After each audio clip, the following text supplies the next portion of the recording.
Hello friends, welcome to my channel UPPCS with Chauhan. तो guys, मेरा नाम है कीरत चौहान।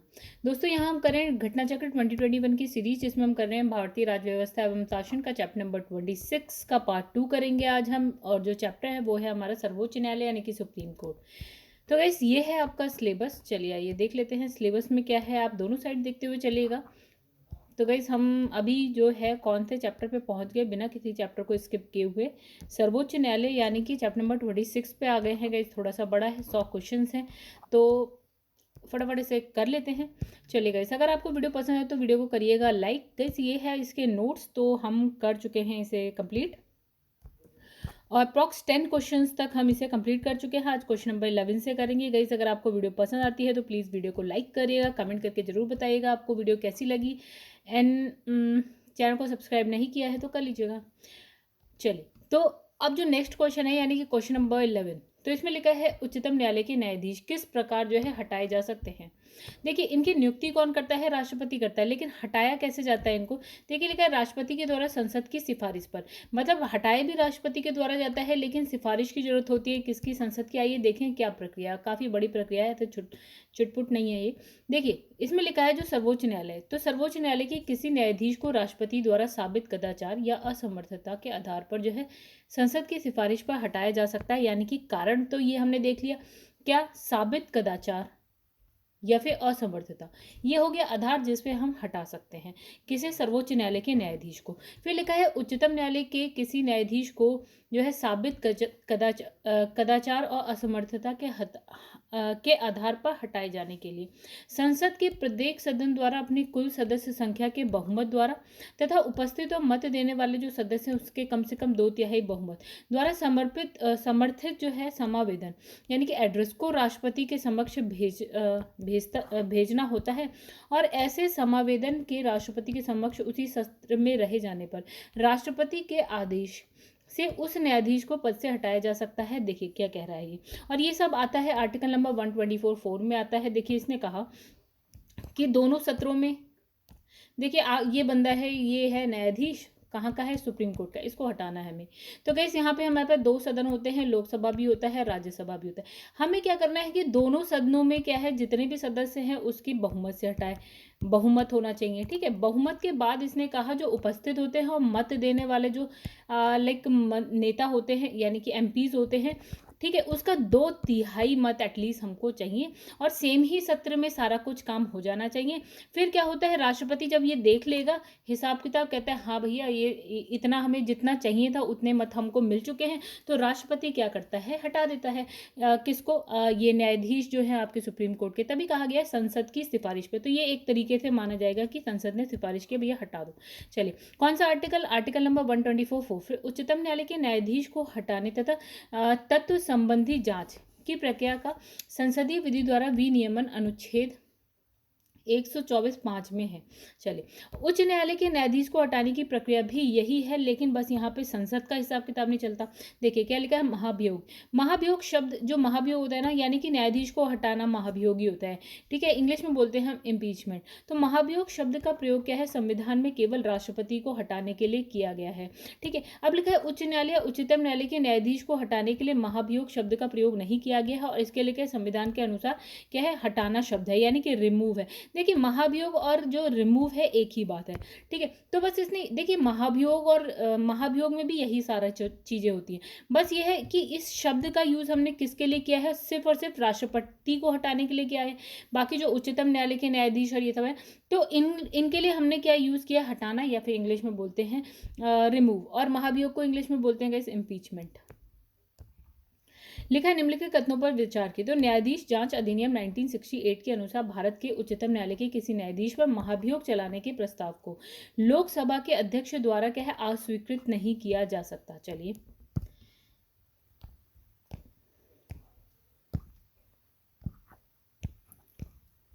तो इसमें हमें बताना क्या क्या सही है। ठीक है, नहीं किया जा सकता एक। तो इसने बोला कि भारत का संविधान यह परिभाषित करता है कि ब्यौरे देता है, परिभाषित करता है और ब्यौरे देता है कि क्या क्या भारत के उच्चतम न्यायालय के न्यायाधीशों की अक्षमता और सिद्ध कदाचार को गठित करता है। ठीक है, कौन? भारत का संविधान ये बताता है, ठीक है। मतलब ये परिभाषित करता है या ब्यौरे देता है कि अगर जो न्यायाधीश है उसको हटाना है तो अक्षमता क्या क्या है और शुद्ध कदाचार क्या क्या है। अब लिखा है भारत के उच्चतम न्यायालय के न्यायाधीशों के महाभियोग की प्रक्रिया के ब्यौरे जो है न्यायाधीश जांच अधिनियम 1968 में दिए गए हैं। अब फोर्थ भी देख लेते हैं गाइस क्या लिखा है। यदि किसी न्यायाधीश के महाभियोग के प्रस्ताव को मतदान हेतु लिया जाता है तो विधि द्वारा अपेक्षित है कि यह प्रस्ताव संसद के प्रत्येक सदस्य द्वारा जो है समर्थित हो और उस सदन कि कुल सदस्य संख्या के बहुमत और संसद के उस सदन के कुल उपस्थित और मत देने वाले सदस्यों के कम से कम 2/3 द्वारा समर्थित हो। ठीक है, अभी अभी हम गाइस ये वाला पढ़ के आए हैं। देखिए इसका आंसर है सी, यानी कि थर्ड और फोर्थ सही है। मतलब ये दोनों सही है, ये वाला सही है, ये वाला सही है। मतलब कि अधिनियम ये है और बाकी जैसे हम हटाते हैं कि बहुमत चाहिए या 2/3 वोट चाहिए, ये वाला हिसाब किताब सही है। बाकी जो दो ऊपर के हमने देखे, ठीक है, कि संसद में ये संविधान में लिखा है अक्षमता और सिद्ध कदाचार को गठित करते हैं। मतलब न्याय इसमें लिखा है, देखिए संविधान ये परिभाषित करता है या ब्यौरा देता है कि क्या क्या भारत के उच्चतम न्यायालय के न्यायाधीशों की अक्षमता और सिद्ध कदाचार को गठित करता है। ठीक है, तो ये हमारा संविधान में कहीं पे कुछ नहीं है ऐसा। ठीक है, तो चलिए आइए देखते हैं। सबसे पहले इसमें लिखा है कि न्यायाधीश जांच अधिनियम 1968 की धारा 3 के खंड 1B के अनुसार। तो गाइस इतनी कहानी पढ़ने की जरूरत नहीं है, ठीक है। फिर यहाँ पे लिखा है कि उच्चतम न्यायालय उच्च न्यायालय के किसी न्यायाधीश पर महाभियोग चलाने के प्रस्ताव को लोकसभा अध्यक्ष और राज्यसभा के सभापति स्वीकार या अस्वीकार कर सकते हैं। तो इसने कहा कि देखिए क्या कहा था यहाँ पे कि जो लोकसभा अध्यक्ष है इसको अस्वीकार नहीं कर सकते, ये लिखा था। लेकिन क्या होता है गाइस कि इसमें देखिए क्या लिखा है, इसने लिखा है कि अध्यक्ष हो चाहे लोकसभा का या सभापति हो आपका राज्यसभा का, ये स्वीकार भी कर सकते हैं और अस्वीकार भी कर सकते हैं। इसलिए जो कथन एक था वो गलत था, ठीक है। दूसरा इसने लिखा है संविधान के अनुच्छेद 124(4) में उच्चतम न्यायालय के किसी न्यायाधीश को पद मुक्त करने का जो आधार अक्षमता या सिद्ध कदाचार और प्रक्रिया विहित है, ठीक है, किंतु अक्षमता और कदाचार को परिभाषित नहीं किया गया है। ठीक है, देखिए इनको परिभाषित नहीं किया गया है, बट क्वेश्चन में लिखा है भैया परिभाषित किया गया है। तो गाइस ये वाला भी हो गया हमारा गलत। अब थर्ड है आपका न्यायाधीश जांच अधिनियम 1968 में कुल 7 धाराएं, जिसमें उच्चतम और उच्च न्यायालय के न्यायाधीश के महाभियोग। देखिए हम महाभियोग शब्द का यूज कर रहे हैं क्योंकि मतलब वही होता है, ठीक है। हालांकि संविधान में ऐसा कहीं लिखा नहीं है बस, ठीक है। तो महाभियोग यानी संसद में ऐसे जो है समावेदन के रखे जाने न्यायाधीशों के कदाचार असमर्थता की जांच और उसको सिद्ध करने की प्रक्रिया और ब्यौरे का वर्णन करता है। मतलब ये सारी चीजें कौन बताता है, ये अधिनियम बताता है, न्यायाधीश जांच अधिनियम 1968। तो ये वाला हो गया हमारा सही, ठीक है, क्योंकि क्वेश्चन में भी ऐसा ही लिखा है। फिर लिखा है भारतीय संविधान के आर्टिकल 124(4) में विहित प्रक्रिया के अनुसार किसी न्यायाधीश के महाभियोग का प्रस्ताव संसद के प्रत्येक सदन में उस, देखिए वही वाला है कि बहुमत और 2/3 सदस्य। तो चौथा वाला भी हमारा सही था। आगे बढ़ते हैं, इसमें लिखा है सर्वोच्च न्यायालय के न्यायाधीश डैश के बाद भारत के राष्ट्रपति द्वारा हटाए जा सकते हैं। देखिए कब कि संसद के महाभियोग प्रस्ताव पारित होने के, मतलब जो भी कहानी है कि बहुमत चाहिए संसद के दोनों मतलब सदनों में का बहुमत चाहिए और जो उपस्थित और मत देने वाले जो सदस्य हैं उनका 2/3 जो है आपके मतदान होने चाहिए। अगर ये सारी चीजें हो जाती हैं, यानी कि ये प्रस्ताव अगर पारित हो जाता है तो संसद में क्या है, मतलब संसद में महाभियोग का जो प्रस्ताव है पारित हो जाता है, तो क्या होगा कि जो राष्ट्रपति द्वारा इसको हटाया जा सकता है, यानी कि सुप्रीम कोर्ट के न्यायाधीश को हटाया जा सकता है। चलिए आगे बढ़ते हैं। तो यहाँ पे देखिए क्या लिखा है, सर्वोच्च न्यायालय में सेवानिवृत्ति की आयु, मतलब इसने कहा कि जो है ना रिटायरमेंट की आयु कितनी है आपकी, कितनी है 65 ईयर्स है। लेकिन हम अगर उच्च न्यायालय की बात करें तो गाइस 62 है। देखिए सर्वोच्च न्यायालय और उच्च न्यायालय दोनों की याद रखिएगा, बिकॉज दोनों इंपॉर्टेंट है। ये हो गई आपकी सुप्रीम कोर्ट की, ये हो गई आपकी हाई कोर्ट की, कि इतने साल में ये लोग जो है अगर इतने साल के हो जाते हैं तो वो रिटायर हो जाएंगे। फिर लिखा है सर्वोच्च न्यायालय में न्यायाधीशों की जो सेवानिवृत्ति की आयु है वो क्या है गाइस आपकी, अभी हमने देखा 65 ईयर्स है। फिर इसमें लिखा है उच्चतम न्यायालय के न्यायाधीशों का वेतन जो है निर्धारित किया जाता है, कौन करता है गाइस, संसद करती है, सारा कुछ संसद करती है, ठीक है। तो इसमें आर्टिकल लिख रखा है 121(1) उच्चतम न्यायालय के न्यायाधीशों के वेतन का निर्धारण संसद द्वारा विधि के तहत किया जाता है, यानी कानून के तहत किया जाता है। भारत के उच्चतम न्यायालय की जो है स्वायत्तता की रक्षा हेतु क्या प्रावधान है, ठीक है। तो इसमें लिखा है उच्चतम न्यायालय के न्यायाधीशों की नियुक्ति करते समय भारत के राष्ट्रपति को भारत के मुख्य न्यायाधीश से विचार विमर्श करना होता है, ठीक है, बिल्कुल सही है गई थी। कि अगर आप सुप्रीम कोर्ट के न्यायाधीश की नियुक्ति कर रहे हैं तो राष्ट्रपति करता है ना नियुक्ति, बट उसे विचार मतलब परामर्श या कह सकते हैं सिफारिश किसके साथ बैठ के करता है वो, तो वो करते हैं आप चीफ जस्टिस ऑफ इंडिया यानी कि मुख्य न्यायाधीश के साथ भारत के। फिर लिखा है उच्चतम न्यायालय के न्यायाधीशों को केवल भारत के मुख्य न्यायाधीश द्वारा हटाया जा सकता है। बिल्कुल ही गलत है कि मुख्य न्यायाधीश नहीं हटाता है, हटाने का काम राष्ट्रपति का होता है, अभी हमने देखा। लेकिन हाँ, उसके लिए जो है पूरा कोलिजियम बैठता है, उसके बाद मतलब हटाने का संसद के सिफारिश पर हटाया जाता है। तो इसमें लिखा है कि न्यायाधीशों का वेतन जो है भारत की संचित निधि पर आरोपित होता है, जिस पर विधानमंडल को अपना मत नहीं देना होता है। चलिए, इसके बारे में अभी हमने नहीं पढ़ा है, इसको हम आगे देख लेंगे। फिर लिखा है भारत के उच्चतम न्यायालय के अफसरों और कर्मचारियों की सभी नियुक्तियां सरकार द्वारा भारत के मुख्य न्यायाधीश के विचार विमर्श के जो है पश्चात की जाती है। मतलब इसने कहा कि जो उच्चतम न्यायालय के अफसर होते हैं और जो वहाँ के कर्मचारी होते हैं उनकी नियुक्ति कौन करता है, कि सरकार द्वारा की जाती है, लेकिन चीफ जस्टिस ऑफ इंडिया के विचार विमर्श के बाद। ठीक है, चलिए आइए देखते हैं इसमें क्या सही है गलत है। गाइस पहला और तीसरा सही है, बाकी आपके गलत है। यानी कि एक ये वाला कि राष्ट्रपति जो इसमें लिखा है उच्चतम जो न्यायाधीश है उनकी नियुक्ति भारत के राष्ट्रपति को भारत के मुख्य न्यायाधीश यानी चीफ जस्टिस ऑफ इंडिया से विचार विमर्श करके की जाती है। दूसरा इसने लिखा है कि उसको न्यायाधीश हटा सकता है। गाइस नहीं, मुख्य न्यायाधीश नहीं हटाता है न्यायाधीशों को, मतलब चीफ जस्टिस ऑफ इंडिया नहीं हटाता है न्यायाधीशों को, कौन, राष्ट्रपति हटाता है। तो ये वाला हमारा गलत है।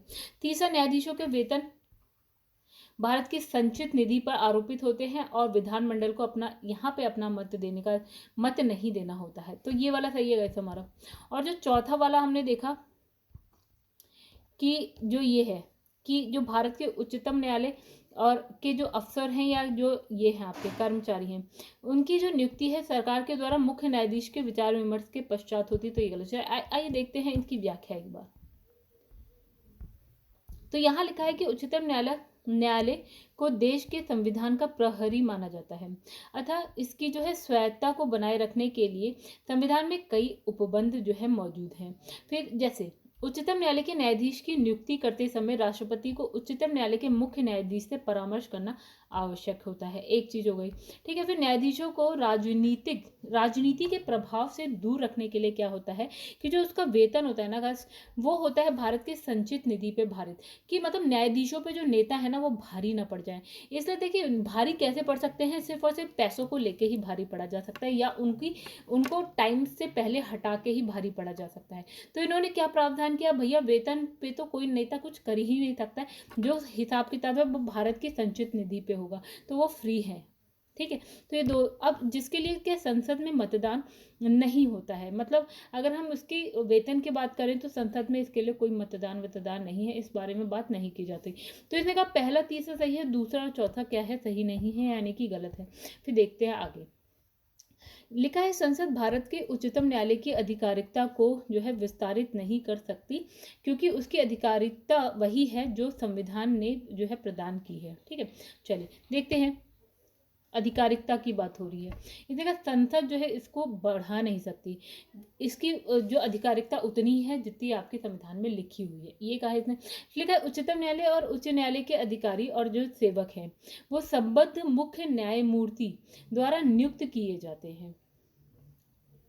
ठीक है, और न्यायालयों का जो है प्रशासनिक व्यय भारत के संचित निधि पर भारित होता है। तो गाइस देखते हैं, इसका आंसर है डी, यानी कि आपका फर्स्ट भी गलत है और सेकंड भी गलत है। आइए देखते हैं क्या। देखिए तो इसमें लिखा है संविधान के अनुच्छेद 138 के तहत संसद विधि बनाकर उच्चतम न्यायालय की संघ सूची के संबंध में अतिरिक्त जो है अधिकारिकता को विस्तारित कर सकती है।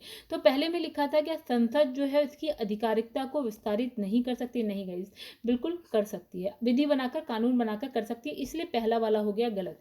चलिए फिर लिखा है सुप्रीम कोर्ट के अधिकारी और सेवक आर्टिकल 146(1) के तहत और उच्चतम न्यायालय के अधिकारी और सेवक आर्टिकल 229(1) के तहत संबद्ध मुख्य न्यायमूर्ति द्वारा या उसके द्वारा निर्देशित न्यायाधीश या अधिकारी द्वारा नियुक्त किए जाते हैं। ठीक है, तथापि आर्टिकल 146(5) के तहत जहां उच्चतम न्यायालय का प्रशासनिक व्यय भारत की संचित निधि पर भारित होता है, वहीं उच्च न्यायालय का प्रशासनिक व्यय राज्य की संचित निधि पर भारित होता है। इसलिए क्या है, हमारा दूसरा भी गलत है।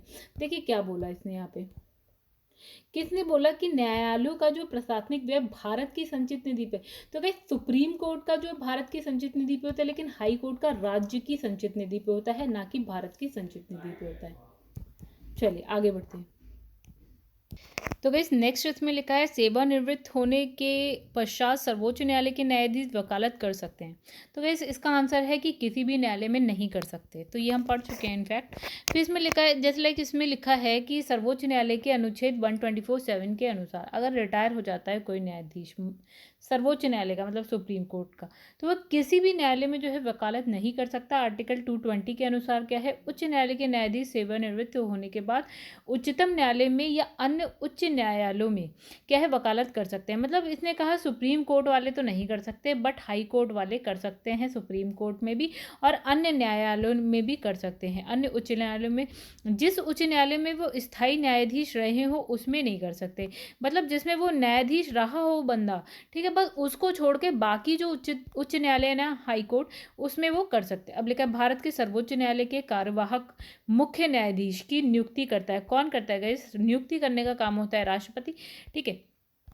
तो 126 के तहत कौन करता है? राष्ट्रपति करता है, आर्टिकल 126 के तहत। तो ऐसा तब किया जाता है जब जो है मुख्य न्यायाधीश का पद रिक्त हो और वह अपने कर्तव्यों का निर्वहन करने में असमर्थ हो। चलिए, भारत के कार्यवाहक मुख्य न्यायाधीश की नियुक्ति कौन करता है? तो गाइस कहानी सारी राष्ट्रपति पे आके टिक जाती है। फिर लिखा है सर्वोच्च न्यायालय के न्यायाधीशों की नियुक्ति की जाती है राष्ट्रपति के द्वारा सर्वोच्च न्यायालय के मुख्य न्यायाधीश के परामर्श से। मतलब इसने कहा सुप्रीम कोर्ट का कोई न्यायाधीश है, उसकी नियुक्ति आपको करनी है। कौन करता है? राष्ट्रपति करता है फर्स्ट। लेकिन हाँ, परामर्श किससे लेता है चीफ जस्टिस ऑफ इंडिया, यानी कि भारत के मुख्य न्यायाधीश थे। चलिए, तो ये कहानी हम देख लेते हैं एक बार, क्या है इतनी बड़ी कहानी। तो सर्वोच्च न्यायालय के न्यायाधीशों की नियुक्ति भारतीय संविधान के आर्टिकल 124(2) के तहत राष्ट्रपति द्वारा सर्वोच्च न्यायालय और राज्यों के उच्च न्यायालयों के ऐसे न्यायाधीश से परामर्श के पश्चात जिसमें राष्ट्रपति इस प्रयोजन के लिए जो है परामर्श करना जो है आवश्यक समझे की जाती है, परंतु मुख्य न्यायमूर्ति से भिन्न किसी न्यायाधीश की नियुक्ति की स्थिति में मुख्य न्यायाधीश से परामर्श आवश्यक होता है। इसे हम सब पढ़ चुके हैं, ठीक है, हम बार बार उसे एक्सप्लेन नहीं करेंगे। तो इसमें लिखा 1993 में दिए गए निर्णय में सर्वोच्च न्यायालय ने इस संबंध में मुख्य न्यायाधीश की सलाह को राष्ट्रपति के लिए क्या बना दिया? बाध्यकारी बना दिया। सर्वोच्च न्यायालय के 2 अन्य वरिष्ठ न्यायाधीशों के साथ जो है संचरित कॉलेजियम की सलाह, मतलब ये कॉलेजियम के तहत होता है गाइस पूरा, ठीक है। और बाध्यकारी किसके लिए बना दिया? राष्ट्रपति के लिए, कि ये लोग जो कह देंगे राष्ट्रपति को मानना ही पड़ेगा कि भैया ऐसा करना ही है, इसे लेना ही है, मतलब न्यायाधीश बनाना है। अब इसमें लिखा है 1998 में मुख्य न्यायाधीश की सलाह को व्याख्यायित करते हुए मुख्य न्यायाधीश के साथ सर्वोच्च न्यायालय के 4 अन्य वरिष्ठतम न्यायाधीश के कॉलेजियम का परामर्श आवश्यक होने का निर्णय दिया गया, ठीक है। अब इसके बाद क्या होता है कि chief justice of India plus 4 अन्य वरिष्ठ न्यायाधीश हैं, इन सबका परामर्श मिलता है। ये पूरा क्या कोलिज्म का है, व्यवस्था है, तो ये सब मिलकर जो है परामर्श देते हैं और राष्ट्रपति तो हाँ ही कहेंगे। अब लिखा है साथ ही राष्ट्रपति को इस अनुशंसा को क्या है पुनर्विचार हेतु सर्वोच्च न्यायालय को वापस भेजने की छूट दी गई है, परंतु देखिए ये पुनर्विचार राष्ट्रपति कह सकता है कि भैया एक बार और विचार कर लीजिए आप लोग, फिर बताइए। तो चलिए पुनर्विचार हो गया, नहीं हुआ या नहीं हुआ, परंतु जो है पुनर्विचार के बाद भी पुनः वही नाम, मतलब सबने मिलकर फिर कह दिया भैया इसी को बनाना है, ठीक है, तो वही नाम प्रस्तावित किया जाता है, तो राष्ट्रपति उसे स्वीकृत करने के लिए अब क्या हो गया? बाध्य हो गया। मतलब राष्ट्रपति एक बार तो कह सकता है कि भैया आप एक बार ना फिर से सोच लीजिए कि इन्हें ही बनाना चाहिए या नहीं बनाना चाहिए, ठीक है। अब हालांकि क्या होता है, पूरी कोलिज्म कह दे वापस से कि यही व्यक्ति है भैया, इसी को न्यायाधीश बनाना है, तो राष्ट्रपति को अब हाँ कहना पड़ेगा। चलिए आगे बढ़ते हैं। तो गाइस यहाँ पे क्या लिखा है कि भारत के सर्वोच्च न्यायालय ने किस वर्ष में न्यायाधीशों की नियुक्ति के लिए कोलिजियम व्यवस्था को अपनाया? तो किस वर्ष में अपनाया इस व्यवस्था को गाइस? 1993 में। तो भारत के सर्वोच्च न्यायालय के जो सर्वोच्च न्यायालय के उच्चतर न्यायाधीशों की नियुक्ति और स्थानांतरण के लिए 1993 में कोलिजियम व्यवस्था को अपनाया गया। तो वर्ष 1993 में Supreme Court advocate on record association बनाम Supreme Court advocate on record association बनाम यूनियन ऑफ इंडिया मामले में सर्वप्रथम उच्चतम न्यायालय द्वारा न्यायाधीशों की नियुक्ति के लिए कोलिजियम की स्थापना का निर्णय लिया गया। तो इस निर्णय के तहत क्या है, मुख्य न्यायाधीश के साथ सर्वोच्च न्यायालय के 2 अन्य वरिष्ठ न्यायाधीशों को कोलिजियम यानी कि मंडल निर्धारित किया गया। ठीक है, जिसे 1998 में क्या कर दिया गया कि इस कोलिजियम में एक तो रहेगा chief justice of India plus 4 जो है वरिष्ठतम न्यायाधीश रहेंगे। ठीक है, अब इनके हिसाब से काम चलेगा। अब लिखा है सर्वोच्च न्यायालय के उस मंडल में जो सर्वोच्च न्यायालय में जजों की नियुक्ति की अनुशंसा से संबंधित है, यानी कि कोलिजियम की बात कर रहे हैं, में सर्वोच्च न्यायालय के मुख्य न्यायाधीश के अतिरिक्त कुछ अन्य वरिष्ठ न्यायाधीश होते हैं। तो ऐसे अन्य न्यायाधीश जो मंडल में सदस्य होते हैं की संख्या कितनी है? तो गाइस प्रेजेंट में तो कितनी है? अभी 4 है। अब लिखा है निम्नलिखित में से किसमें उच्चतर न्यायालय के न्यायाधीशों की नियुक्ति की कार्यपालिका, विधायिका और मुख्य न्यायाधीश की भागीदारी की अनुशंसा की गई है? तो गाइस द्वितीय प्रशासनिक जो है सुधार आयोग यानी कि सेकंड ARC बोलते हैं इसको। चलिए देखिए, लिखा है द्वितीय प्रशासनिक सुधार आयोग के द्वारा उच्चतम न्यायालय के न्यायाधीशों की नियुक्ति में कार्यपालिका, विधायिका, मुख्य न्यायाधीश की भागीदारी की अनुशंसा की गई है। और इस आयोग का गठन 31 अगस्त 2005 को क्या है, वीरप्पा मोइली की अध्यक्षता में किया गया। सर्वोच्च न्यायालय में जो आपका है तदर्थ एडहॉक बोलते हैं इंग्लिश में, एडहॉक न्यायाधीश की नियुक्ति होती है जब क्या, तो गाइस जब न्यायालय के किसी सत्र के लिए न्यायाधीशों का कोरम नहीं होता है। मतलब एक कोरम होता है गाइस, इसे पूरा करना होता है। सपोज कोरम है 8 न्यायाधीश का, हो पा रहे हैं 5, ठीक है, और कोई नहीं हो पा रहा, तो हम क्या करते हैं, एडहॉक न्यायाधीश ले लेते हैं। ठीक है, यानी कि एक आप क्या ले लेते हैं, तो आप एक क्या करते हैं, एक तदर्थ न्यायाधीश की नियुक्ति कर लेते हैं। ठीक है, कि जो ये कोरम है ना 8 न्यायाधीशों का, इसको पूरा करा जा सके। ठीक है, संविधान के अनुच्छेद 127(1) के अनुसार यदि किसी समय सर्वोच्च न्यायालय के सत्र को क्या है आयोजित करने और चालू रखने के लिए उस न्यायालय के न्यायाधीशों की गणपूर्ति पर्याप्त ना हो, मतलब जितने न्यायाधीश चाहिए उतने नहीं हो पा रहे हैं, तो भारत का प्रमुख न्यायाधीश उच्च न्यायालय के न्यायाधीशों से सर्वोच्च न्यायालय के तदर्थ न्यायाधीशों की नियुक्ति करता है।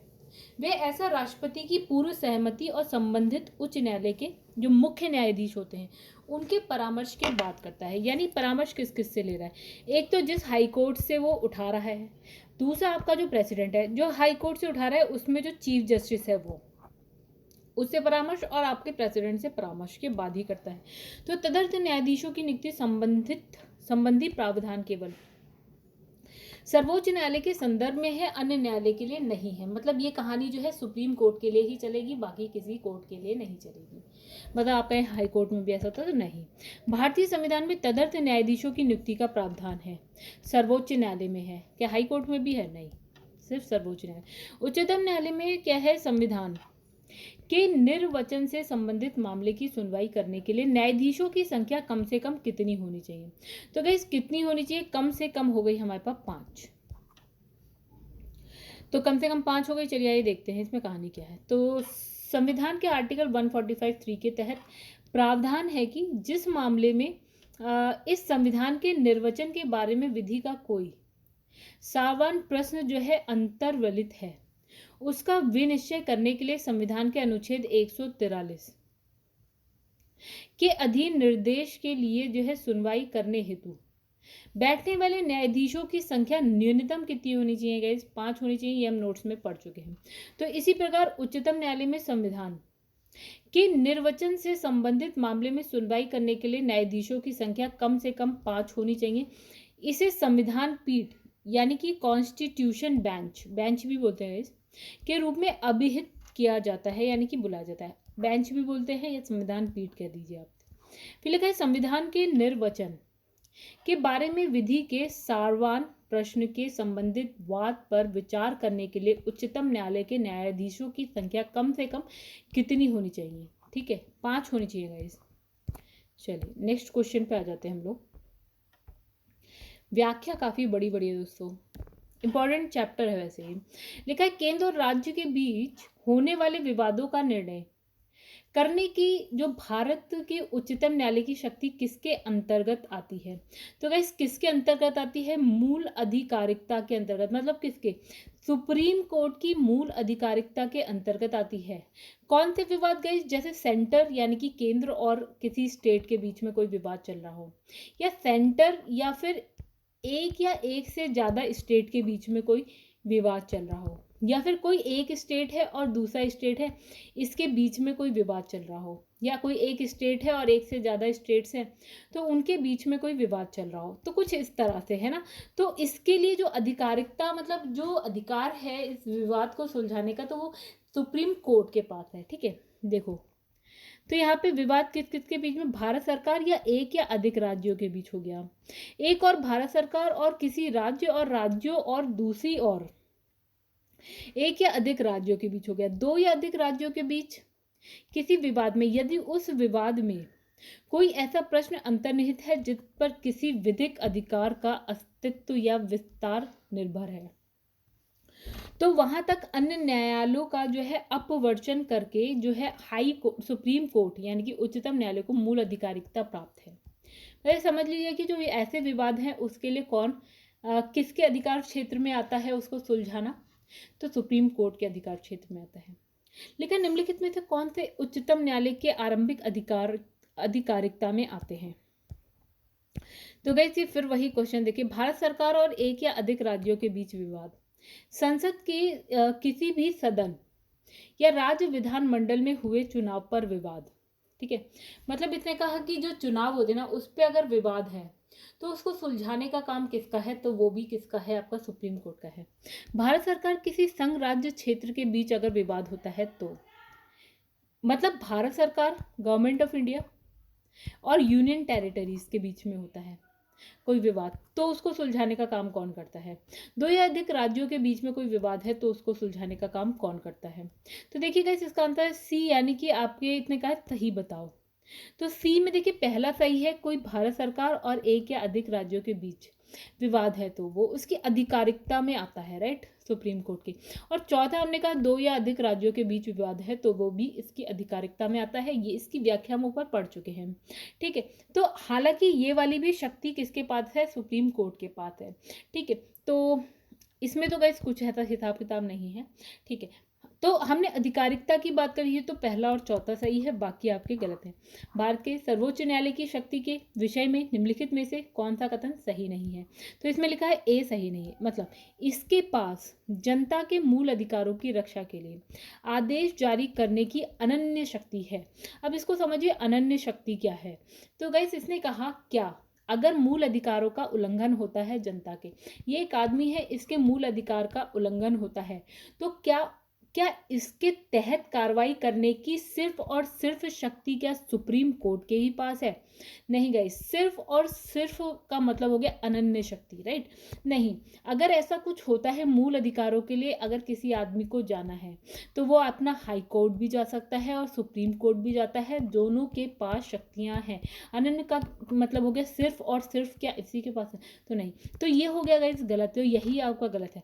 वह अंतर शासकीय विवादों में मूल और अनन्य क्षेत्राधिकार रखता है। इसका मतलब क्या हो गया कि अगर किसी दो राज्यों के बीच में विवाद हो जाता है, केंद्र सरकार राज्य के बीच में, केंद्र सरकार और राज्य के बीच में विवाद हो जाता है, तो अनन्य क्षेत्राधिकार सिर्फ और सिर्फ किसके पास है? मतलब इसके लिए कौन कार्रवाई कर सकता है? सिर्फ और सिर्फ सुप्रीम कोर्ट कर सकता है। यहाँ अनन्य सही है, यहाँ हाई कोर्ट नहीं आता, लेकिन मूल अधिकारों के लिए हाई कोर्ट भी है, आपका सुप्रीम कोर्ट भी है। चलिए अब लिखा है यह भारत के राष्ट्रपति द्वारा कानून के प्रश्न और किसी तथ्य को निर्दिष्ट किए जाने पर सलाह अधिकारिकता रखता है। मतलब अगर इसको कोई सलाह चाहिए राष्ट्रपति को तो सुप्रीम कोर्ट के पास अधिकार है। तो इसके पास अपने ही निर्णय और आदेश पर पुनर्विचार करने की शक्ति है। सपोज एक केस हुआ कोई, तो उसने कोई निर्णय दे दिया, अब दूसरा केस भी कुछ उसी तरह से है, लेकिन जो पहले निर्णय दिया वो उसी निर्णय का पर पुनर्विचार कर सकता है और इस निर्णय को बदल सकता है। उसको लगेगा यार उस वक्त तो ऐसा मुझे लग रहा था, बट अभी मुझे कुछ और लग रहा है कि वो सही है, ठीक है। तो वो अपने ही निर्णय का पुनर्विचार कर सकता है, बिल्कुल सही है भी। तो कौन सा गलत था? ए गलत था, बाकी हमारे सारे सही हैं। तो इसमें लिखा है सर्वोच्च न्यायालय नागरिकों के मौलिक अधिकार के हनन पर अनुच्छेद 32 के तहत रिट जारी कर सकता है। ये सब हम पढ़ चुके हैं, रिट क्या होती है, ठीक है। तो लिखा है हालांकि सर्वोच्च न्यायालय की अनन्य शक्ति नहीं है ये, क्योंकि उच्चतम न्यायालय भी रिट जारी कर सकता है। कौन से आर्टिकल के तहत? 226 के तहत, ठीक है। चलिए आगे लिखा है निम्नलिखित कथनों में से कौन सा सही नहीं है। देखिए कौन सा नहीं है। सी सही नहीं, मतलब सर्वोच्च न्यायालय कोर्ट मार्शल को छोड़कर अन्य किसी भी उच्च न्यायालय या अदालतों की सुनवाई कर सकता है, ठीक है। आइए देखें और क्या है। सर्वोच्च न्यायालय का गठन 1950 में हुआ था, बिल्कुल सही है। फिर क्या? सर्वोच्च न्यायालय देश की उच्चतम अदालत है जिसमें अपील की जाती है, बिल्कुल सही है। सर्वोच्च न्यायालय कोर्ट मार्शल के साथ अन्य किसी भी उच्च न्यायालय अदालतों की सुनवाई कर सकता है। तो गाइस बिल्कुल सही है, ठीक है। अब इसने यहाँ लिखा है कोर्ट मार्शल को छोड़कर, नहीं गाइस, ये कोर्ट मार्शल की भी कर सकता है, अन्य अदालत या न्यायालय की भी कर सकता है, सुनवाई कर सकता है, राइट। चलिए आइए देख लेते हैं थोड़ा सा। तो इसमें कुछ नहीं है गाइस, वही है। तो इसमें लिखा है सशस्त्र सेना न्यायाधिकरण अधिनियम 2007 के जो है प्रावधान के अनुसार कोर्ट मार्शल की अपील सर्वोच्च न्यायालय में की जा सकती है। मतलब अगर आप कोर्ट मार्शल जो है इसमें कुछ आपको क्या है दंड दे दिया गया, ठीक है। अब आपको लग रहा है कि यार ये गलत है, अब मुझे अपील करनी चाहिए, तो मैं कहाँ कर सकती हूँ? मैं जाके सुप्रीम कोर्ट में अपील कर सकती हूँ, ये मेरा अधिकार है। तो बस यही लिखा है भारत का सर्वोच्च न्यायालय एक अभिलेख न्यायालय है। इसका आशय है कि क्या? अभिलेख न्यायालय का मतलब क्या होता है? तो इसमें लिखा है इसके सभी निर्णयों का साक्ष्यात्मक मूल्य होता है और इस पर किसी भी न्यायालय में प्रश्न चिन्ह नहीं लगाया जा सकता। मतलब इसने कहा सुप्रीम कोर्ट ने कोई निर्णय दिया, अब इसने कहा कोई और जो न्यायालय है, चाहे हाई कोर्ट है या कोई अधीनस्थ न्यायालय है, वो इस पे जो है प्रश्न चिन्ह नहीं लगा सकता कि ये सही है या गलत है, सबको मानना पड़ेगा। तो लिखा है आर्टिकल 129 उच्चतम न्यायालय को अभिलेख न्यायालय घोषित करता है। अभिलेख न्यायालय का तात्पर्य ऐसे न्यायालय के निर्णय या कार्रवाई लिखित होती है, उसे पूर्व निर्णय के रूप में प्रस्तुत करने के लिए सुरक्षित रखा जाता है। ऐसे न्यायालय को अपनी अवमानना के लिए दंडित करने का भी अधिकार है, यानी कि शक्ति है। अतः सर्वोच्च न्यायालय के अभिलेख न्यायालय होने का तात्पर्य है कि उसके किसी निर्णय का साक्ष्यात्मक क्या होता है, मूल्य होता है और इस पर किसी भी न्यायालय में प्रश्न चिन्ह नहीं लगाया जा सकता। ये सब गाइस हम पढ़ चुके हैं किसमें? नोट्स में, ठीक है। भारत के नीचे दिए गए न्यायालयों में से किससे या किन्हें अभिलेख न्यायालय माना गया है? उच्च न्यायालय भी होता है गैस अभिलेख न्यायालय और उच्चतम न्यायालय भी होता है अभिलेख न्यायालय। उच्च न्यायालय के नीचे भी जो है अधीनस्थ न्यायालय होते हैं, वैसे उच्चतम न्यायालय के नीचे हाई कोर्ट भी होता है और बहुत सारे अधीनस्थ न्यायालय भी होते हैं। तो ये दोनों ही जो है अभिलेख का न्यायालय होता है। तो गैस यहाँ देखिए क्या लिखा है, भारतीय संविधान के आर्टिकल 129 के तहत उच्च न्यायालय को और आर्टिकल 215 के तहत 129 के तहत उच्चतम न्यायालय, 215 के तहत उच्च न्यायालय को अभिलेख न्यायालय का दर्जा प्रदान किया गया है, मतलब दोनों को किया गया है। तो इसमें लिखा है उच्चतम न्यायालय मामले की सुनवाई नई दिल्ली में करता है, परंतु किसी अन्य स्थान पर भी सुनवाई कर सकता है। देखिए एक ही इसकी वो है बेंच, कहाँ है गाइस? सुप्रीम कोर्ट की एक ही बेंच है और वो कहाँ है? दिल्ली में है या नई दिल्ली में है, ठीक है। लेकिन क्या इसकी सुनवाई और कहीं भी देश में करी जा सकती है? और अगर करी जा सकती है तो कैसे? ठीक है, इसमें देखिए क्या राष्ट्रपति के अनुमोदन से क्या है कि इसकी सुनवाई मतलब सुप्रीम कोर्ट की और कहीं भी की जा सकती है, लाइक चेन्नई में हो गई, कलकत्ता में हो गई, कहीं पे भी। अनुमोदन किसका चाहिए? राष्ट्रपति का। तो आर्टिकल 130 के अनुसार उच्चतम न्यायालय दिल्ली में और ऐसे अन्य स्थानों या स्थानों में जो है अधिविष्ट होगा जिन्हें भारत का मुख्य न्यायाधीश राष्ट्रपति के अनुमोदन के समय समय पर जो है नियत करें। लिखा है निम्नलिखित में से किस वाद में उच्चतम न्यायालय ने संविधान के मूल ढांचे का सिद्धांत प्रतिपादित किया। तो गाइस कौन सा वाद हमने पढ़ा था, केशवानंद भारती वाद 1973। तो केशवानंद भारती बनाम केरल राज्य मामला था 1973 का। इसमें उच्चतम न्यायालय की 13 सदस्यीय संविधान पीठ, देखिए कि जो संविधान पीठ या बेंच थी उसमें कितने सदस्य थे, 13। हमने कहा मिनिमम कितने हो सकते हैं गाइस एक पीठ में, 5, ठीक है। इसमें कितने थे, 13 थे। कि मूल ढांचे का सिद्धांत जो है प्रतिपादित किया। तो इस निर्णय में यद्यपि संविधान संशोधन की संसद की शक्ति को स्वीकार किया गया था, परंतु ये भी कहा गया था कि आर्टिकल 368 जो है सदन को संविधान में मूल संरचना और जो है साजे ढांचे में परिवर्तन की शक्ति प्रदान नहीं करता। मतलब ये हुआ कि ये रहा आपका संविधान। तो संविधान में इसने कहा, सुप्रीम कोर्ट ने कहा कि भैया आप संविधान में संशोधन बिल्कुल कर सकते हैं, मतलब संविधान में कोई कानून चेंज कर सकते हैं, लेकिन जो संविधान का मूल ढांचा है ना या मूल संरचना है, ठीक है, उसमें परिवर्तन नहीं होना चाहिए। ये कौन से वाद में आया था, केशवानंद भारती बनाम केरल राज्य मामला 1973 में आया था। और ये इंपॉर्टेंट हो गया। मूल ढांचा मतलब कि एक संविधान का अपना एक स्ट्रक्चर है, उसका उल्लंघन नहीं होना चाहिए। और अगर नहीं हो रहा है और आप संशोधन कर रहे हैं तो चलेगा, लेकिन अगर संशोधन आपने किया है और उसमें मूल स्ट्रक्चर आपका चेंज हो रहा है, सपोज कि किसी बंदे का फंडामेंटल राइट चेंज हो रहा है, तो जो सुप्रीम कोर्ट है वो कूद के आएगा और कहेगा भैया ये आपने जो मूल ढांचा है ना संविधान का उसका उल्लंघन किया है, जो आपको नहीं करना, आपका कानून नहीं माना जाएगा। तो ये कुछ ऐसा लिखा है, ठीक है। और कितने सदस्यीय पीठ थी गाइज, ये भी याद रखना 13 सदस्यीय जो है संसदीय पीठ यानी कि बेंच थी जब ये वाला केस चला था तब। अब लिखा निम्नलिखित में से किस बात में भारतीय संविधान के मूल ढांचे की अवधारणा प्रतिपादित की गई। तो कौन सी किस में कही गई, प्रतिपादित की गई। तो इसमें लिखा है उपरोक्त में से कोई नहीं, क्योंकि ये थी केशवानंद भारती बनाम केरल राज्य 1973। चलिए आगे बढ़ते हैं। ओके दोस्तों, क्वेश्चन ही कट गया है क्या, नहीं ये रहा।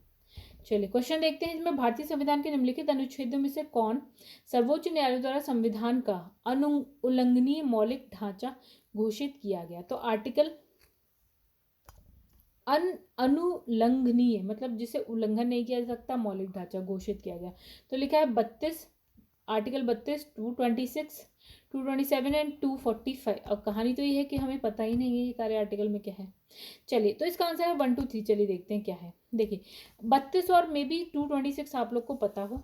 इससे ये रिट आधारित, जैसे इसमें लिखा आर्टिकल 32 और 226 में सर्वोच्च न्यायालय और हाई कोर्ट की रिट अधिकारिकता को प्रदर्शित किया गया है। मतलब अगर आपके फंडामेंटल राइट्स का उल्लंघन होता है या किसी भी चीज़, तो आप जो है 32 के तहत सुप्रीम कोर्ट और 226 के तहत हाई कोर्ट जा सकते हैं, ठीक है। 227 उच्च न्यायालय के अधीनस्थ न्यायालयों पर अधीक्षण की शक्ति प्रदर्शित करता है। और इन तीनों ही अनुच्छेदों को सर्वोच्च न्यायालय द्वारा अपने विभिन्न निर्णयों में अनुल्लंघनीय मौलिक ढांचा घोषित किया गया है। ये मौलिक ढांचा में आता है। अब लिखा भारत में संविधान की मूल संरचना यानी कि बुनियादी ढांचे का सिद्धांत का स्रोत है क्या है गाइस, न्यायिक व्याख्या है। मतलब इसने कहा केशवानंद भारती बनाम भारत संघ के बाद में न्यायमूर्ति सीकरी ने संविधान के मूल ढांचे यानी कि बुनियादी ढांचे के सिद्धांत की व्याख्या की है और जिसका अनुमोदन मिनर्वा मिल, देखिएगा इसमें ना 2 याद रखिएगा, केशवानंद भारती वाला और इसी का ही मूल ढांचे से ही संबंधित हैं ये दोनों, केशवानंद भारती भी और आपका मिनर्वा मिल्स वाद जो है वो दोनों ही आपके मूल ढांचे से संबंधित है। सपोज ये वाला नहीं लिखा है ऑप्शन में, ये वाला लिखा है तो आप इसको ही टिक मारेंगे, ठीक है। अतः स्पष्ट है कि उपरोक्त सिद्धांत का जो स्रोत है वो न्यायिक व्याख्या है। मतलब अगर कोई जो संसद अगर कोई एक कानून बनाती है तो गाइस वो अगर आपका संविधान का उल्लंघन या मूल ढांचे का जो है उल्लंघन करता है तो क्या है सुप्रीम कोर्ट इसकी न्यायिक व्याख्या कर सकती है और कह सकती है भैया ये आपने उल्लंघन किया है, ये कानून नहीं माना जाएगा। उच्चतम न्यायालय द्वारा आज तक की दूसरी सबसे बड़ी खंडपीठ किस केस में बनी। तो वैसे दूसरी सबसे बड़ी खंडपीठ आपकी गोलकनाथ मतलब केस में बनी।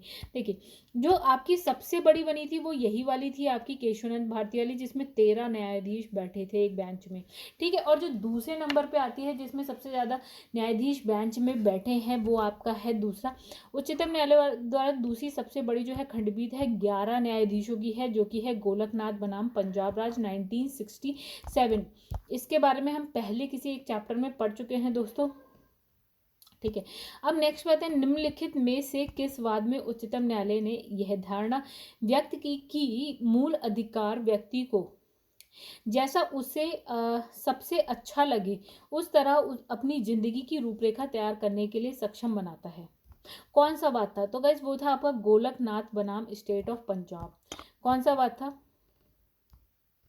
गोलकनाथ बनाम स्टेट ऑफ पंजाब। तो इस बात में क्या कहा एक बार फिर से देख लेते हैं। तो इसमें कहा कि जो मूल अधिकार व्यक्ति को जैसा उसे सबसे अच्छा लगे उसी तरह अपनी जिंदगी की रूपरेखा तैयार करने के लिए सक्षम बनाता है। जैसे आपको अच्छा लगे आप अपनी जिंदगी वैसे ही चलाइए। तो ये किस केस में आया था? ये आया था आपका गोलकनाथ बनाम स्टेट ऑफ पंजाब राज्य। चलो देखो क्या लिखी है कहानी गाइस। यहाँ पे लिखा है गोलकनाथ बनाम स्टेट ऑफ पंजाब वाद 1967। ये भी याद रखिएगा गाइस, सन बहुत ही इंपॉर्टेंट है। तो 1967 में उच्चतम न्यायालय ने उपयुक्त धारणा व्यक्त की और इस वाद में सर्वोच्च न्यायालय ने निर्णय में कहा गया, सर्वोच्च न्यायालय ने क्या कि fundamental rights are the primordial rights necessary for the development of human personality, and they are the rights which enable a man to uh,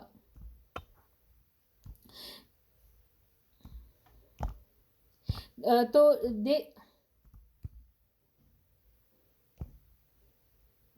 they enable the man to chalk out his own life in the manner he like best, जैसा वो चाहे, अच्छा जैसे उसे अच्छा लगे।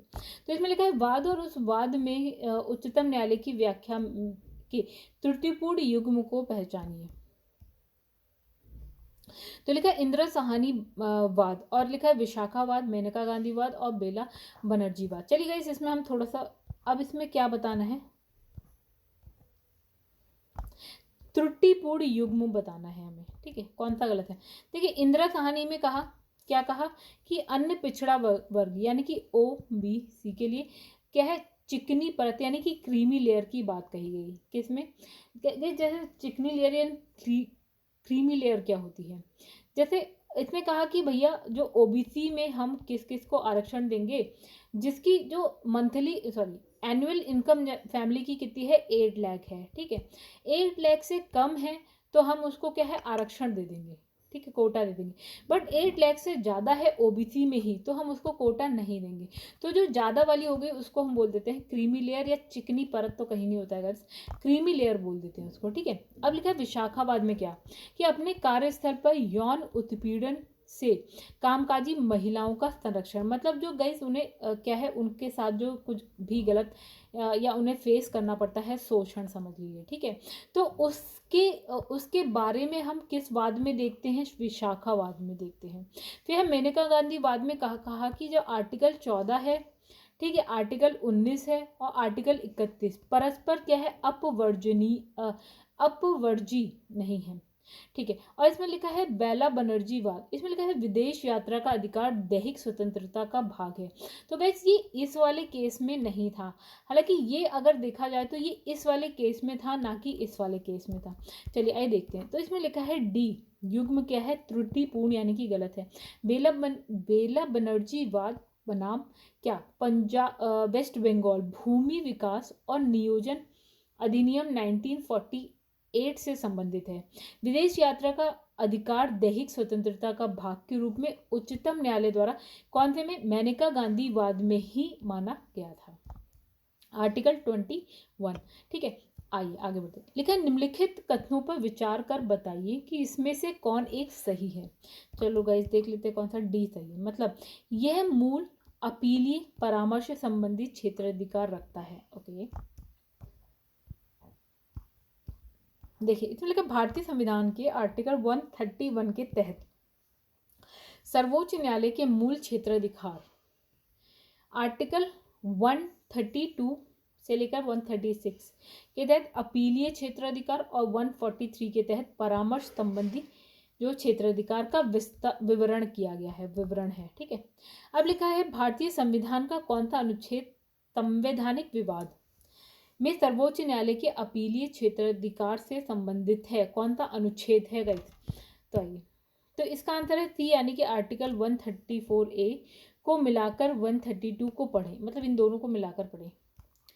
तो इस यहाँ लिखा है आर्टिकल 132 के अनुसार किसी उच्च न्यायालय की सिविल, दांडिक या अन्य कार्यवाही में दिए गए निर्णय, डिक्री या अंतिम आदेश की अपील उच्चतम न्यायालय में होगी। ठीक है, मतलब इसने कहा कि हाई कोर्ट ने कुछ निर्णय दे दिया, अब इसकी अपील हम कहाँ कर सकते हैं? सुप्रीम कोर्ट में।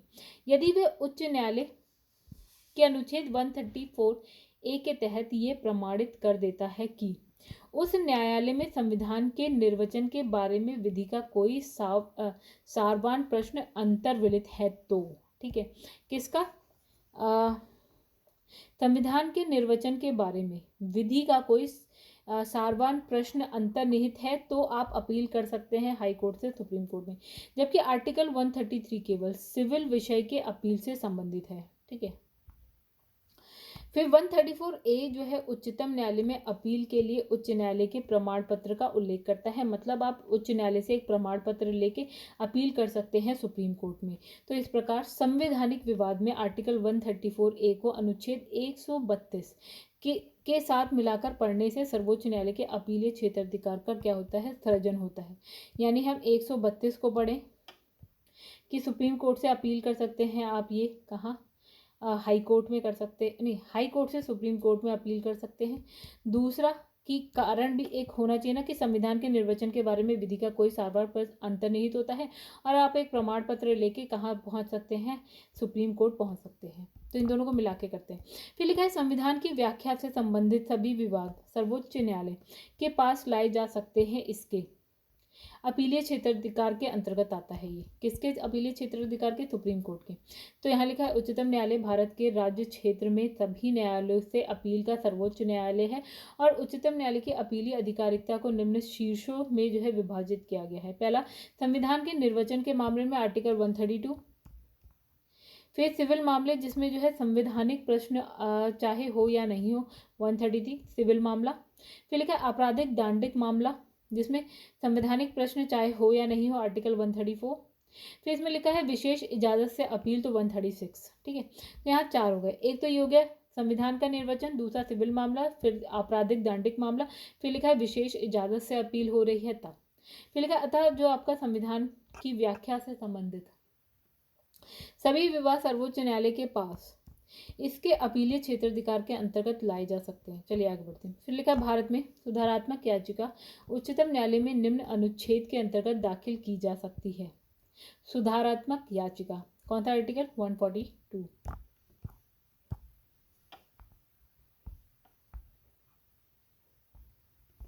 तो वैसे यहाँ पे लिखा है रूपा अशोक हुरा बनाम अशोक हुरा एवं अन्य 2002-4 CSS 388 के बाद में क्या है? उच्चतम न्यायालय द्वारा दिए गए निर्णय के अनुसार संविधान के आर्टिकल 137, 142 के तहत किसी वाद या विषय में पूर्ण न्याय करने के संदर्भ में उच्चतम न्यायालय की सुधारात्मक याचिका दाखिल की जा सकती है।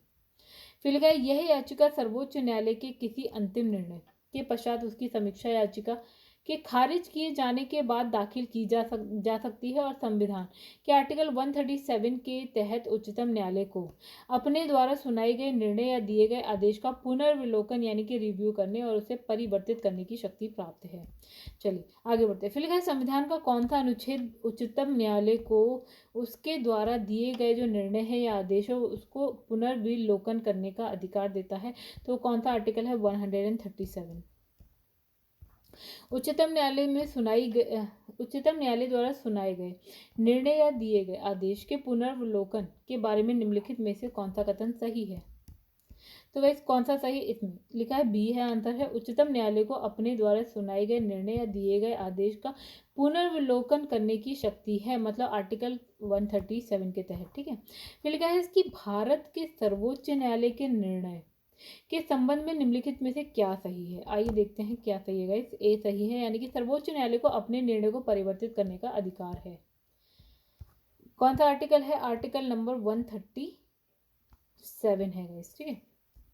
चलिए नेक्स्ट क्वेश्चन पे आते हैं हम लोग। इसमें लिखा है भारत के संविधान के संदर्भ में समान विधियों में अंतर्निहित प्रतिषेध या फिर निर्बंध अथवा उपबंध अनुच्छेद 142 के अधीन संवैधानिक शक्तियों पर प्रतिषेध या निर्बंध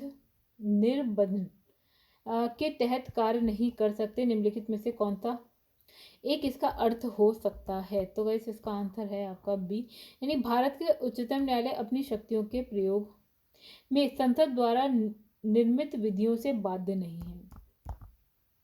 तो गाइस इसकी व्याख्या देखिए, बाप रे कितनी बड़ी है। लिखा है संविधान के आर्टिकल 142 में प्रावधान है कि उच्चतम न्यायालय अपनी अधिकारिकता का प्रयोग करते हुए ऐसी डिक्री पारित कर सकेगा या ऐसे आदेश कर सकेगा जो उसके समक्ष लंबित किसी वाद या विषय से पूर्ण न्याय करने के लिए आवश्यक हो, और इस प्रकार पारित डिक्री या किया गया आदेश भारत के राज्य क्षेत्र में सर्वत्र ऐसी रीति से जो संसद द्वारा बनाई गई किसी विधि द्वारा या इसके अधीन विहित की जाए, और जब तक इस निमित्त इस प्रकार उपबंध नहीं किया जाता है तब तक ऐसी रीति से जो राष्ट्रपति आदेश द्वारा विहित करे प्रवर्तनीय होगा। देखा इसी अनुच्छेद के अवलंब लेते हुए उच्चतम न्यायालय ने भोपाल गैस त्रासदी से संबंधित यूनियन कार्बाइड मामले में पीड़ितों के लिए $470 मिलियन का मुआवजा निर्धारित करने के साथ स्पष्ट किया कि सामान्य विधियों में अंतर्विष्ट प्रतिषेध और निर्बंधन या उपबंध अनुच्छेद 142 के अधीन संवैधानिक शक्तियों पर प्रतिषेध या निर्बंध की तहत कार्य नहीं कर सकते। तो लिखा इसी संदर्भ में यह अर्थ निकाला जाता है कि भारत का उच्चतम न्यायालय अपनी शक्तियों के प्रयोग में संसद द्वारा निर्मित विधियों से बाध्य नहीं है। चलिए आगे बढ़ते हैं। भारत में न्यायिक पुनरीक्षण का अर्थ क्या है? वैसे इसका मतलब क्या है? विधियों और कार्यपालिका जो आदेश है उसकी संवैधानिकता के विषय में प्रख्यापन करने का न्यायपालिका का अधिकार ही क्या होता है? न्यायिक पुनरीक्षण होता है। चलिए इसकी व्याख्या देखते हैं थोड़ी। तो इसने लिखा है भारत में सर्वोच्च न्यायालय को न्यायिक पुनरीक्षण की शक्ति प्राप्त है। इसके तहत वह केंद्र या राज्य दोनों स्तरों पर विधियों या कार्यपालिकी आदेश का संवैधानिकता की जांच की जाती है। मतलब ये देखेगा कि यार चीजें संविधान के तहत ही चल रही हैं या नहीं, मतलब जो विधि बनाई गई है वो संविधान के तहत है या नहीं। सर्वोच्च न्यायालय द्वारा अधिकारातीत पाए जाने पर इन्हें असंवैधानिक, अवैध तथा उस स्तर पर शून्य घोषित किया जा सकता है। मतलब उसे लगता है कि गलत है तो हम असंवैधानिक कह सकता है उस कानून को या आदेश को, या अवैध कह सकता है जिस स्तर तक वह जो है संविधान का उल्लंघन करता हो। ठीक है। फिर क्या संविधान के विभिन्न अनुच्छेद यथा आर्टिकल 13, 32, 131 से लेकर 136, 143, 145, 226, 227, 245, 246 और 372 आदि उपबंध प्रत्यक्ष अप्रत्यक्ष रूप से न्यायिक पुनरीक्षण की शक्ति प्रदान करते हैं। पुनरीक्षण का भी यही मतलब हो गया इसकी आप देखेंगे सुप्रीम कोर्ट देखता है कि भैया सुप्रीम कोर्ट या हाई कोर्ट देखता है कि संविधान का उल्लंघन तो नहीं हो रहा है, अगर हो रहा है तो उसे अवैध घोषित कर दिया जाएगा अगर कोई ऐसा कानून बनता है तो। फिर लिखा है कि न्यायिक पुनर्लोकन का अर्थ यह है कि सर्वोच्च न्यायालय राज्य के किसी भी कानून को अवैध घोषित कर सकता है, राज्य के या केंद्र के किसी भी। अच्छा ये सर्वोच्च न्यायालय, हाँ ठीक है, राज्य के भी कर सकता है और केंद्र के भी। अब लिखा है न्यायिक पुनर्लोकन में न्यायालय को अधिकार है। क्या अधिकार है? यदि कोई कानून या आदेश संविधान के विपरीत हो यानी संविधान का उल्लंघन कर रहा है तो उसे असंवैधानिक घोषित कर सकता है। तो वैसे इसमें लिखा है भारत का संविधान अपने मूल ढांचे को संघात्मक, पंथ निरपेक्ष, मूल अधिकारों, लोकतंत्र के रूप में परिभाषित करता है। मूल ढांचे, इसका मतलब इसने कहा मूल ढांचा क्या है? संघात्मक है, पंथ निरपेक्ष है, मूल अधिकार है, लोकतंत्र है। भारत का संविधान नागरिकों की स्वतंत्रता और उन आदर्शों जिन पर संविधान आधारित है की सुरक्षा हेतु न्यायिक पुनर्वलोकन की व्याख्या करता है। तो वैसे आंसर है हमारा बी, यानी कि सिर्फ दूसरा सही है बट जो पहला है ना वो गलत है। आइए देखें समझें। तो भारत के संविधान में कहीं भी मूल ढांचे को परिभाषित ही नहीं किया गया है कि वो ये सारी बातें जो अभी हमने पढ़ी हैं वो कहे, बल्कि मूल ढांचा शब्द का जो उल्लेख है केशवानंद भारती बनाम केरल राज्यवाद 1973 में निर्णय सुनाते हुए सर्वोच्च न्यायालय की पीठ द्वारा दिया गया। ये हो गया कथन पहला गलत। फिर लिखा भारत का संविधान नागरिकों की स्वतंत्रता तथा उन आदर्शों जिन पर संविधान आधारित है की सुरक्षा हेतु न्यायिक पुनर्विलेखन की जो है व्यवस्था करता है। संविधान का आर्टिकल 13 न्यायालय को न्यायिक पुनर्विलेखन की शक्ति देता है और ये शक्ति जो है आर्टिकल 32 के अंतर्गत उच्चतम न्यायालय और 226 के अंतर्गत उच्च न्यायालय को देता है। यहाँ पे ये भी रिट जारी करता है, ये भी रिट जारी करता है। ठीक है, तो ये वाला आपका है सही। तो गाइस अब वीडियो हो गई है काफ़ी बड़ी, तो इस वीडियो को यहीं पे करते हैं ख़त्म। अगर वीडियो आपको पसंद आए तो वीडियो को करिएगा लाइक, चैनल को सब्सक्राइब नहीं किया गया तो सब्सक्राइब कर लीजिएगा अगर आपको पसंद आए तो। चलिए यहाँ पे क्या करते हैं, वीडियो को करते हैं स्टॉप। मिलेंगे आपसे नेक्स्ट वीडियो में इसी के आगे के पार्ट के साथ। तब तक के लिए धन्यवाद।